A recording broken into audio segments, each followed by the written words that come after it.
Vamos a comenzar. ¿Cuántos de nosotros hemos escuchado alguna vez la palabra cosmovisión? No sé, por ahí atrás, levanta su mano. ¿Quién ha escuchado la palabra cosmovisión? ¿Para quiénes de nosotros puede definir qué quiere decir la palabra cosmovisión?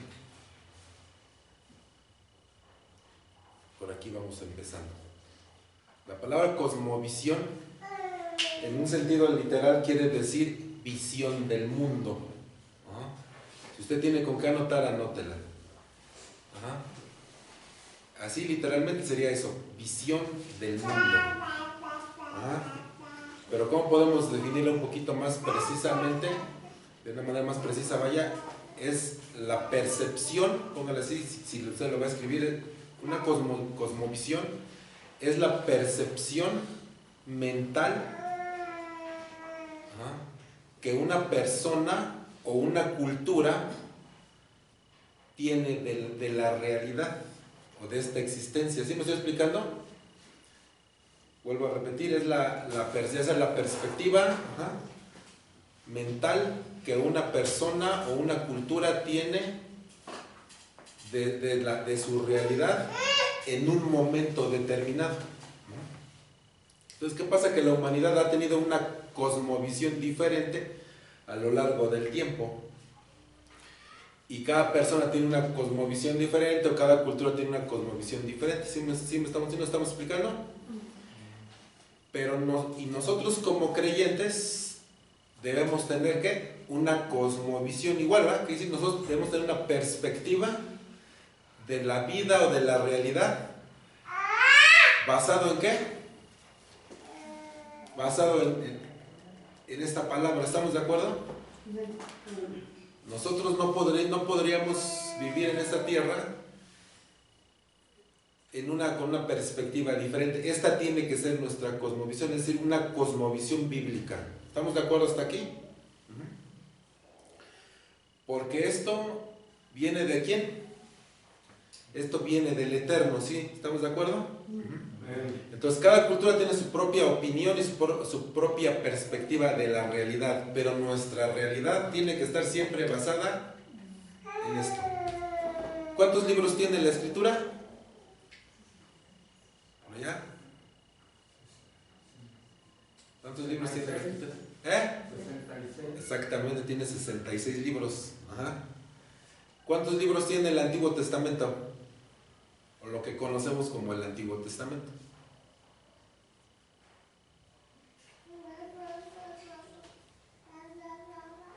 ¿Hay alguien que se acuerde por allá, hermanos? ¿Nadie? Acuérdese porque el Antiguo Testamento tiene 39 libros. Y el Nuevo tiene 27. Grábeselos, trate siempre de tenerlos en la mente. Tal vez no puede ser algo muy importante, pero imagínense que un día alguien le pregunta, oye, esté hablándole de Dios a alguien y diga, bueno, a ver, dime por lo menos cuántos libros tiene la Escritura, y imagínense qué vergüenza que ni eso sepamos, ¿verdad? Grábeselo siempre. Entonces, nuestra cosmovisión está basada ¿en dónde? En esos 66 libros de la Escritura, ¿sí? ¿Estamos de acuerdo hasta aquí o no? Porque ahí está plasmada la verdad de Dios, ¿sí? Ahora, algo muy importante. Satanás, hay algo que se dice en la Escritura de Satanás, dice que él es ¿qué? El padre de mentira, ¿sí? Fíjense, entonces, aquí está la verdad, y Satanás es el padre de mentira. Por tal razón, él siempre, acuérdense, Satanás siempre va a atacar la verdad de Dios en su mente. ¿Sí estamos de acuerdo hasta aquí? Siempre. Ahora, anote en este momento al menos 5 formas o 5 maneras en las que Satanás va a atacar la verdad de Dios. En primer lugar, va a negar esta verdad de Dios, ¿sí? Satanás va a argumentar que esto es ¿qué? Mentira. ¿Sí estamos de acuerdo? Ese va a ser el primer ataque, ¿va? Va a negar su verdad o su eficacia aquí de la escritura, ¿va? Ese es el número uno. Número dos, algo importante, porque fíjese, Satanás no solamente va a atacar la verdad de Dios allá en el mundo, lo va a hacer incluso aquí, en medio de nosotros. Ajá.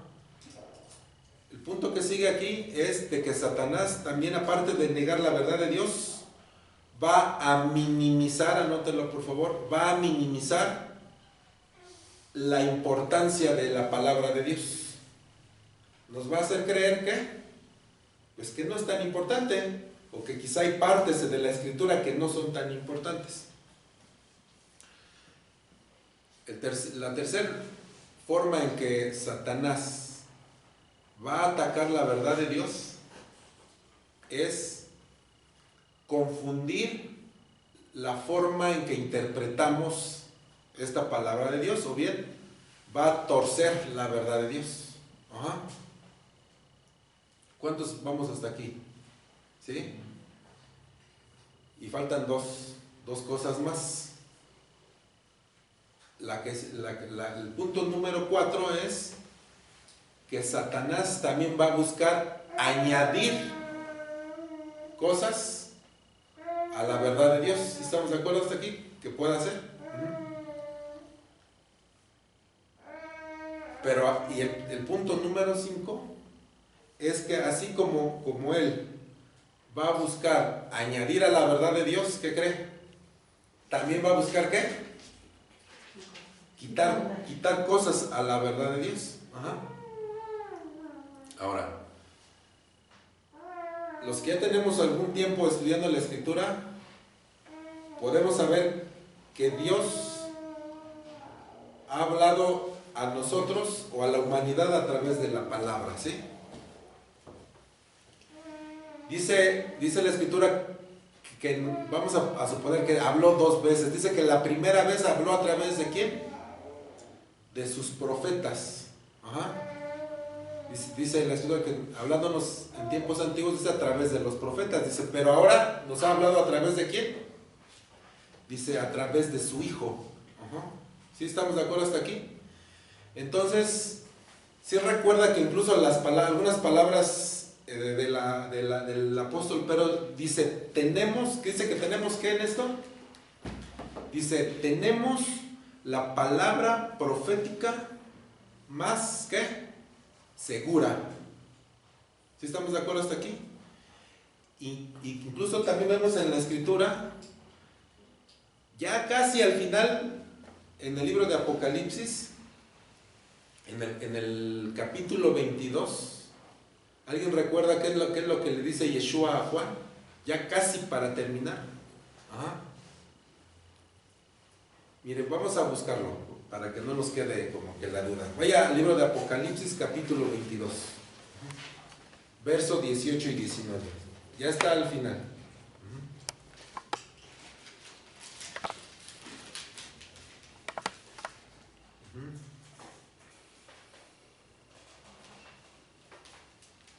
Apocalipsis, verso 22, verso, ¿qué dijimos? 18. Dice, yo testifico a todo aquel que oye las palabras de la profecía de este libro, dice, si alguno añadiere a estas cosas, ¿qué dice? Dios traerá sobre él las plagas que están escritas en este libro.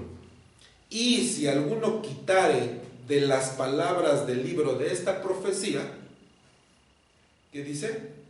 Dios quitará su parte del libro de la vida y de la santa ciudad y de las cosas que están escritas en este libro. Quiere decir que entonces es muy serio cuando una vez que tenemos lo que dijimos que es la palabra profética más segura, estamos nosotros o alguien se atreva a ¿qué? A añadir o a quitar. ¿Sí estamos de acuerdo?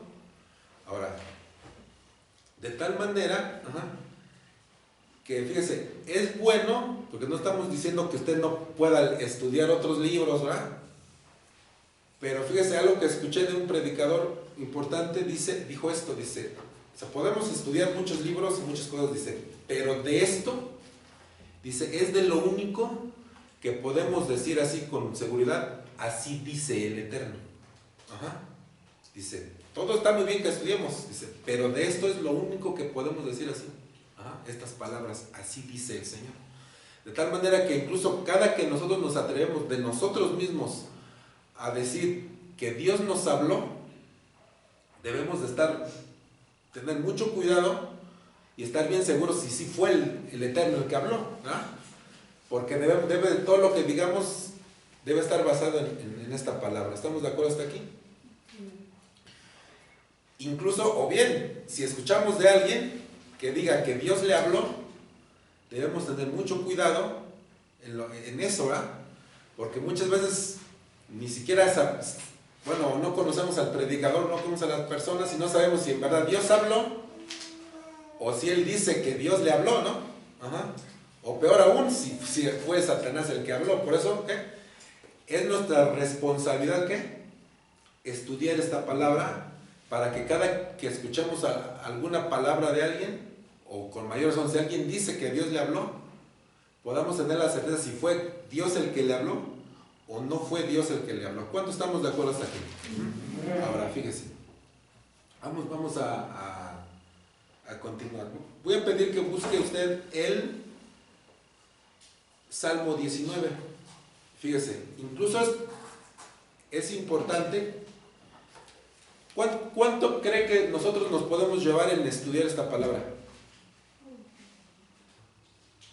La verdad es de que la vida entera no nos va a alcanzar para estudiarla toda, ¿verdad? Porque para estudiarla lo mejor que se pueda, hemos aprendido que incluso tenemos que echarle muchas ganas, invertir mucho tiempo, ir hasta donde sea posible, incluso a los idiomas originales, al contexto cultural, estudiar geografía bíblica, un montón de cosas para poder entenderla lo mejor posible. Y como dije ahorita, incluso algunos que supuestamente, bueno, hablo por mí, que supuestamente desde chicos nos enseñaron la escritura, aún así la vida entera no, así vivamos los 120 años, que marca también la escritura, que podríamos vivir, no nos va a alcanzar para poderla estudiar, completamente. De tal manera que incluso cometemos el error de darnos el lujo de que a veces pasan días, o no sé, a la mejor hasta semanas enteras, y ¿qué pasa? ¿Qué cree que no abrimos este libro? ¿A poco no? Entonces, si de por sí la vida no nos alcanza, todavía nos damos ese lujo de dejarla ahí guardada, ¿no? Entonces es un problema muy importante que yo creo que estamos a tiempo.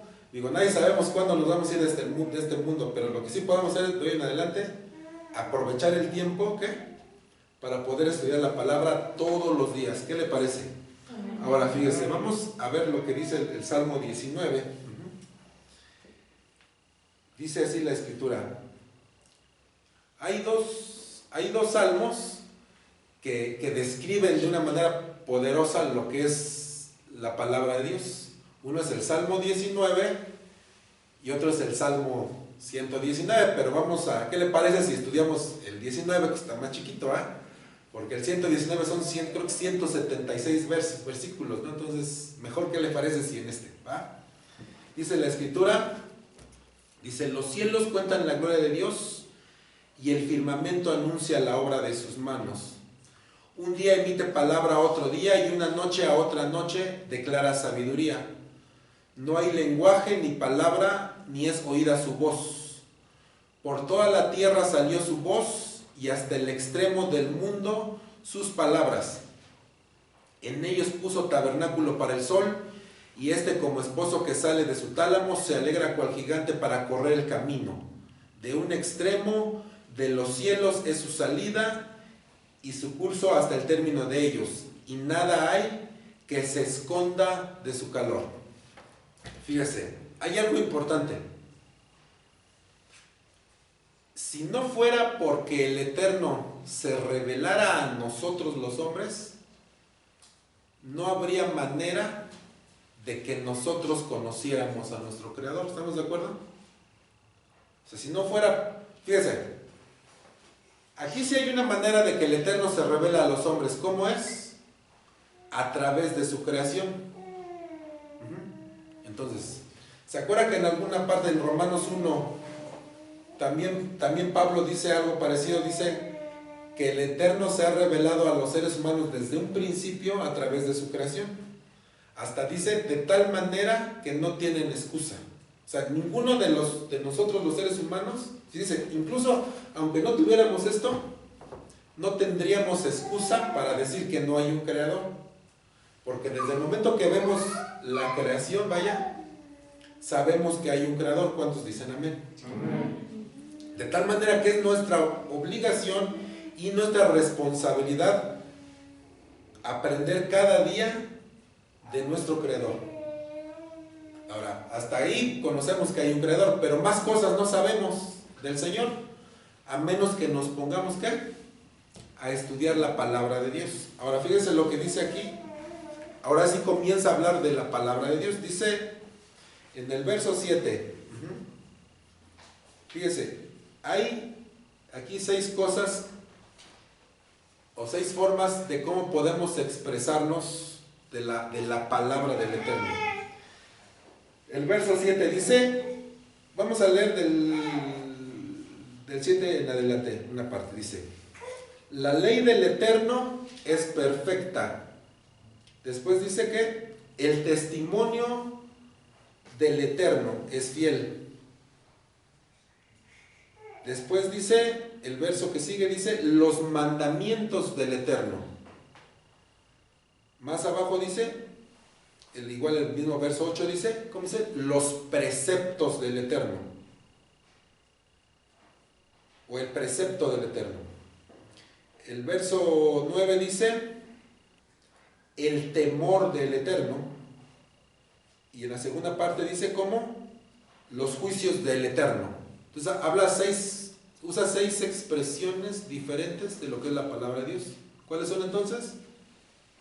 La ley, y fíjense que de todo dice del Eterno, o sea que vienen de Él. ¿Se acuerda cuando Rab Shaul dice toda la escritura, ¿qué dice? Es inspirada por Dios.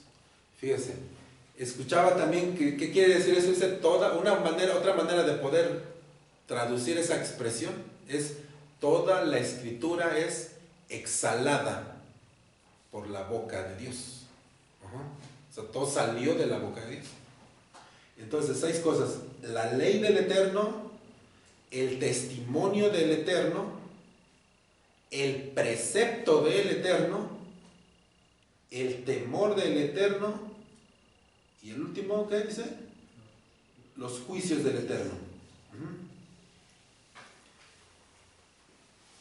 Y aquí habla ahora de 6, o sea, son 6 aspectos, pero también habla de 6 beneficios de cuando uno conoce la ley de Dios. Si leemos estos versículos, dice que convierte el alma. También dice que ¿qué? Que hace sabio al sencillo. ¿Qué más dice? Alegran el corazón. ¿Qué más dice? Alumbran los ojos. ¿Qué más dice de la palabra? Dice que permanece para siempre y que de sus preceptos también son, ¿qué dice? Que son justos. Bueno, y dice que son verdad. Y fíjense, vamos a desmenuzar así, sin tardarnos tanto, lo que quiere decir esa palabra. Empieza diciendo, otra vez vamos a volver al 7, dice la ley, es decir, la Torah. ¿Qué quiere decir la palabra Torah? Instrucción, es decir, el instructivo del fabricante. Entonces, ¿qué decir? Que esta palabra es que el instructivo del fabricante, es decir, nosotros somos el producto, el Eterno es el fabricante. Él no nos manda al mundo a ciegas, ¿verdad? Él nos manda al mundo con un instructivo para que, como decíamos al principio, tengamos una cosmovisión correcta, ¿sí? Una perspectiva de la vida y una perspectiva de la realidad, ¿qué? Correcta. Fíjense, yo escuchaba en una ocasión algo que decía el pastor John MacArthur. Dice que él en una ocasión fue invitado a una universidad en Estados Unidos con un grupo de estudiantes de filosofía. Dice, la verdad dice que el maestro que me invitó, dice, era un judío, dice, muy anticristiano. Dice, y la verdad es de que me invitó a dar la conferencia con la intención de masacrarme, dice, pero yo fui. Entonces dice que una vez que se para a dar la conferencia, dice que él se atrevió a decirle a los alumnos, dice, vengo a decirles la realidad de cómo son las cosas. Dice, así que vengo también a decirles que su búsqueda se terminó. Y dice que ellos se empezaron a burlar, ¿no? Se empezaron a reír. Dice, entonces, dice, porque les voy a decir una cosa.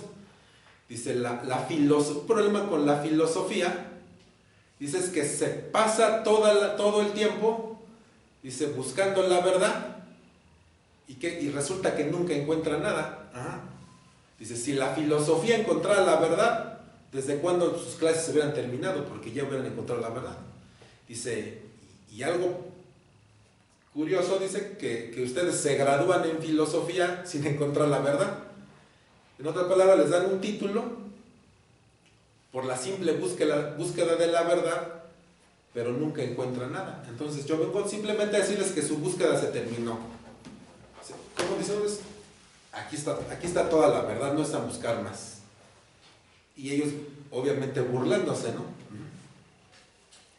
Y dice ahora, dice, ustedes se preguntaron, yo sabía que ustedes iban a reír. Dice, ¿y saben por qué se ríen? Dice, pues porque no están capacitados para entender esto. Entonces que un alumno le decía, ¿y por qué dices que no estamos capacitados para entenderlo? Dice, porque aquí dice que para el hombre natural, para el hombre común y corriente, esto es locura, por eso ustedes piensan que estoy loco. Dice, pero es que ustedes no pueden entender esto porque no cumplen con un requisito que aquí pide para que puedan entender esto. Y otro alumno le preguntaba, bueno, ¿y qué necesito entonces para poder entenderlo? ¿Cuál fue su respuesta? Dice, para que tú puedas entender esto, primero necesitas ser regenerado. De otra manera no puedes entenderlo. Dice, bueno, ¿y qué necesito para ser regenerado? Dice, y la verdad es que terminé presentándoles el Evangelio. Él ya no sigue diciendo más, ¿no? Si algunos aceptaron o no. Pero la verdad es que yo he visto cómo muchos, incluso ateos, cuando se les presenta esto correctamente, dejan su ateísmo para creer en el Dios de la Biblia, ¿verdad? Porque una vez que se tiene la intención de encontrar la verdad, la vamos a encontrar aquí. No importa, así sean ateos o sea quien sea, aquí se va a encontrar la verdad. ¿Cuántos decimos amén? Ahora fíjese, entonces dice dice aquí, la ley del Señor, ¿qué dice? Es perfecta. Cuando dice aquí que es perfecta, no se refiere al contraste entre perfecto o imperfecto. Se refiere perfecta en el sentido de que es completa. Quiere decir que a la ley de Dios no le falta absolutamente nada. Aquí no hay necesidad de añadirle nada, de quitarle nada, de modificarle nada. ¿Por qué? Porque aquí tenemos todo lo que necesitamos para vivir. ¿Estamos de acuerdo? Absolutamente todo. A la Escritura no se le va absolutamente nada. Por eso es que podemos decir que la ley de Dios es ¿qué? Perfecta. Dice que al grado de ¿qué dice? Que convierte el alma. ¿Qué quiere decir eso? De aquí viene el término hebreo nefesh, que se refiere ¿qué? Al hombre interior. O sea, quiere decir que esta palabra tiene la capacidad, el potencial de cambiar ¿qué? De transformar nuestro hombre interior en todas las áreas de su vida. ¿Estamos de acuerdo hasta aquí? Fíjese también lo que dice. Después dice, el testimonio, ¿qué dice?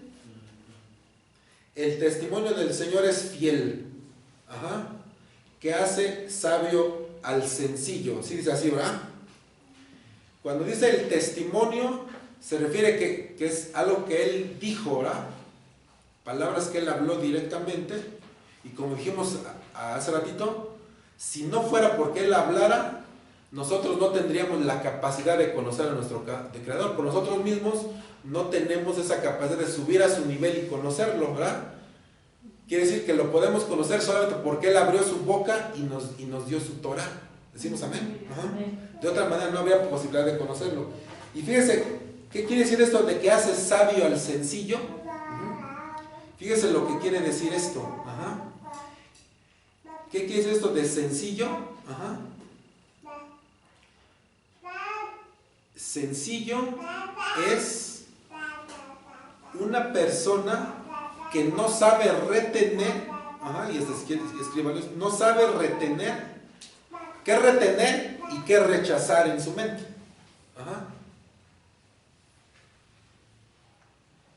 Es decir, alguien que no sabe distinguir o discernir entre la verdad y la mentira. Es decir, nosotros todos estamos así, ¿a poco no?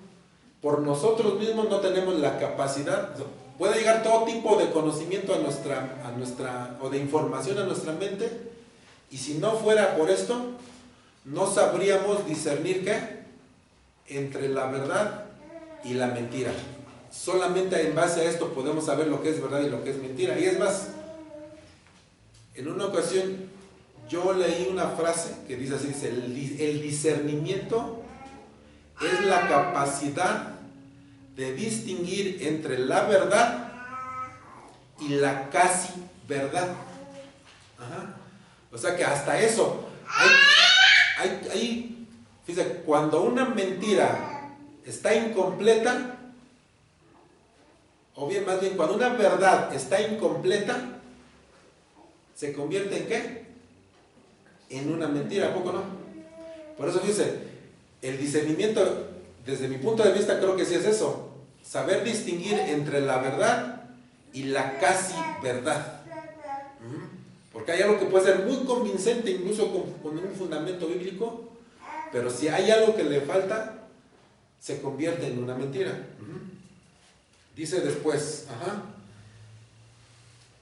los mandamientos del Eterno, ¿qué dice? A las mitzvot, ¿qué dice? Son rectos, que alegran el corazón.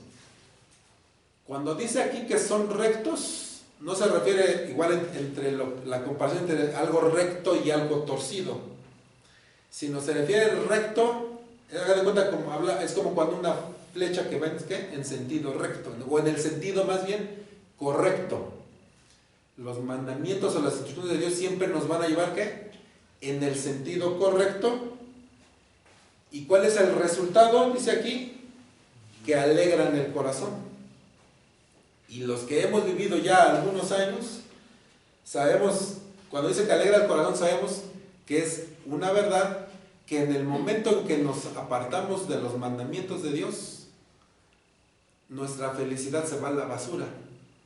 Pero una vez que nosotros obedecemos las instrucciones del Señor, ¿qué? Siempre va a traer buenos resultados. ¿Estamos de acuerdo? Entre ellos, pues la alegría del corazón. Porque fíjese que no hay, bueno, a lo mejor lo digo desde un punto de vista personal, creo que algo de lo más terrible que puede haber en nosotros es tener una conciencia que nos esté acusando.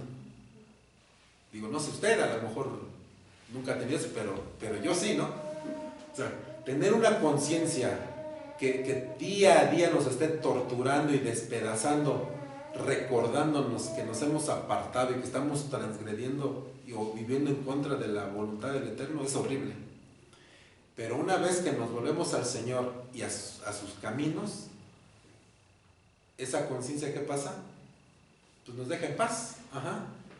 Y podemos dormir, vivir y comer y todo vivir, ¿qué? Con una tranquilidad perfecta. ¿Estamos de acuerdo? Dice después, el precepto del Eterno es puro. ¿Qué quiere decir esto? Cuando dice precepto, no dice, quiere decir eso que lo que sale de la boca de Dios no es una sugerencia.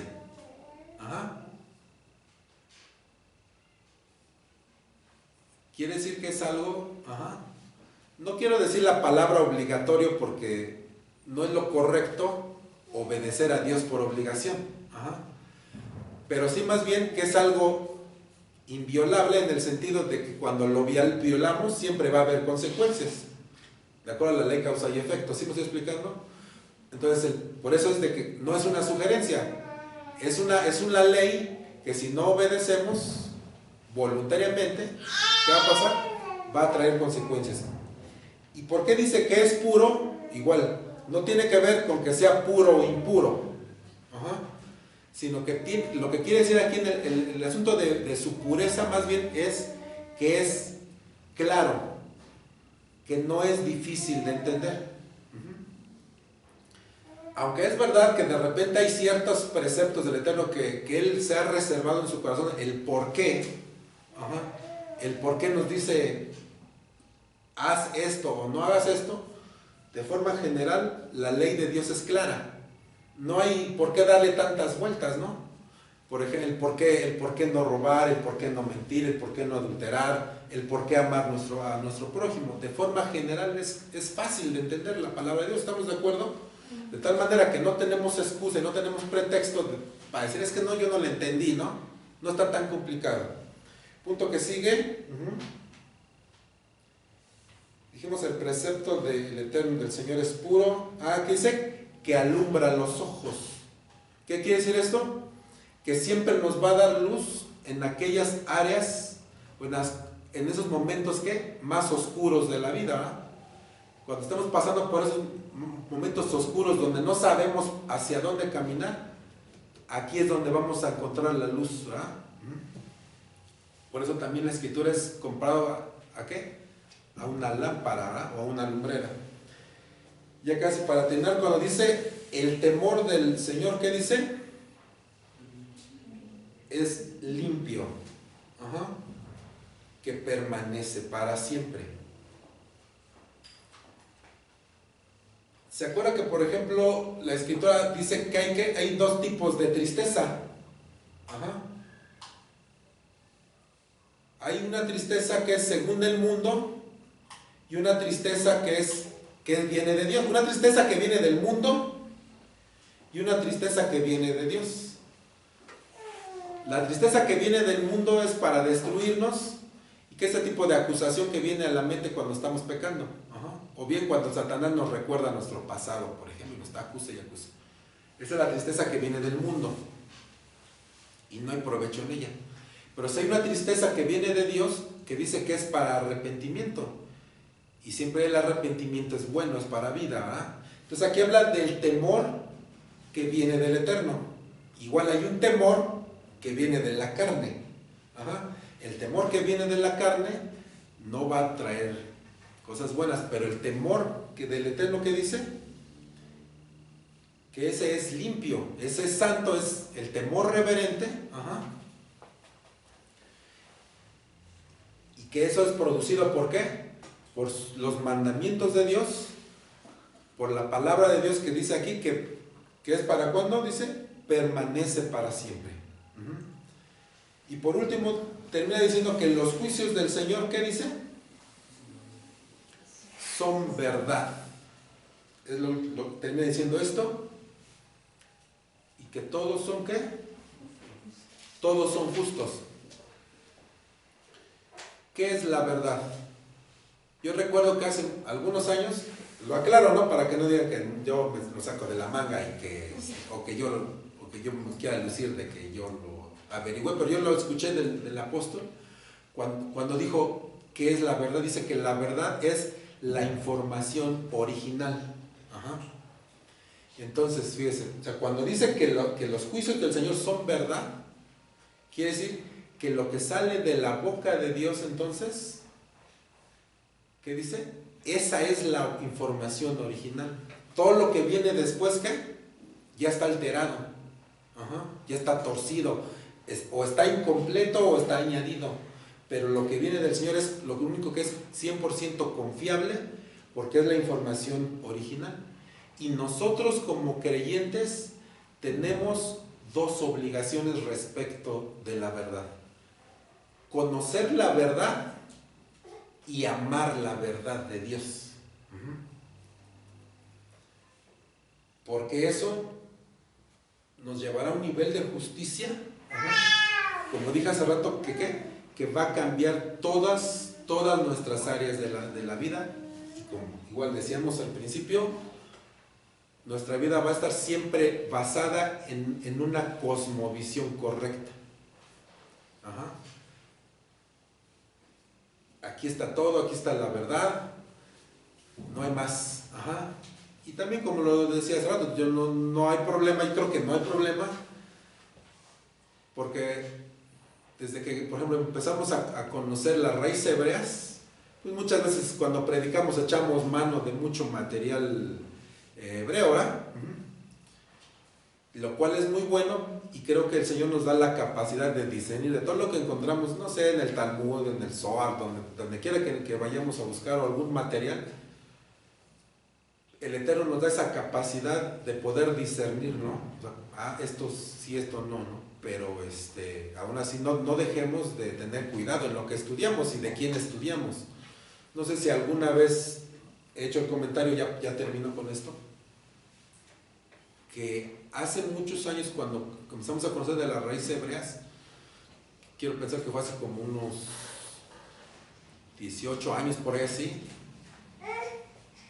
un grupo de hermanos empezamos a estudiar, pero desgraciadamente, digo con tristeza, algunos empezaron a estudiar por aquí, por allá, de cualquier rabino, de todos lados, y lo peor pues, creo que lo peor que pudo haber pasado, entre otras cosas, que irse al mundo, algunos, bueno, otros van al mundo, ellos no, pero ¿qué creen? Terminaron negando a Yeshua. Ajá. Y yo creo que eso es algo grave, ¿no? Se metieron a las raíces hebreas, digo, no sé qué hicieron mal, ¿no? Pero yo creo que fue el hecho de no discernir qué cosas de veras venían de parte del Eterno y qué cosas no. Se dejaron convencer por muchos argumentos, como sea, tal vez no supieron discernir entre la verdad y la casi verdad. Ajá. Y los vieron y los vimos después, poco tiempo después, desechando el Nuevo Testamento, negando a Yeshua, blasfemando contra él. Y lo digo con tristeza porque, bueno, por misericordia del Eterno, muchos, bueno, los que nos hemos metido a estudiar un poco, pues gracias al Señor que no hemos llegado a ese extremo, pero sí vamos a, yo creo que con lo que quiero terminar es con esto, que tengamos mucho cuidado, porque eso no solamente pasa estudiando raíces hebreas, o sea, con cualquier predicador que escuchemos hoy, que en Facebook y en Internet podemos escuchar, tenemos acceso a tanta información. Hay que tener mucho cuidado de verdad de quién escuchamos una predicación, y que el Eterno nos ayude de verdad a nunca desviarnos de esto. Vamos a darle gracias al Señor por nuestros predicadores que tenemos, que el Señor siempre les ayude de verdad a trazar bien la Escritura, a interpretarla correctamente, y que así sea nuestra vida hasta el final. ¿Estamos de acuerdo? Amén. Bueno, pues nos despedimos de nuestros hermanos que están siguiendo la transmisión, que el Eterno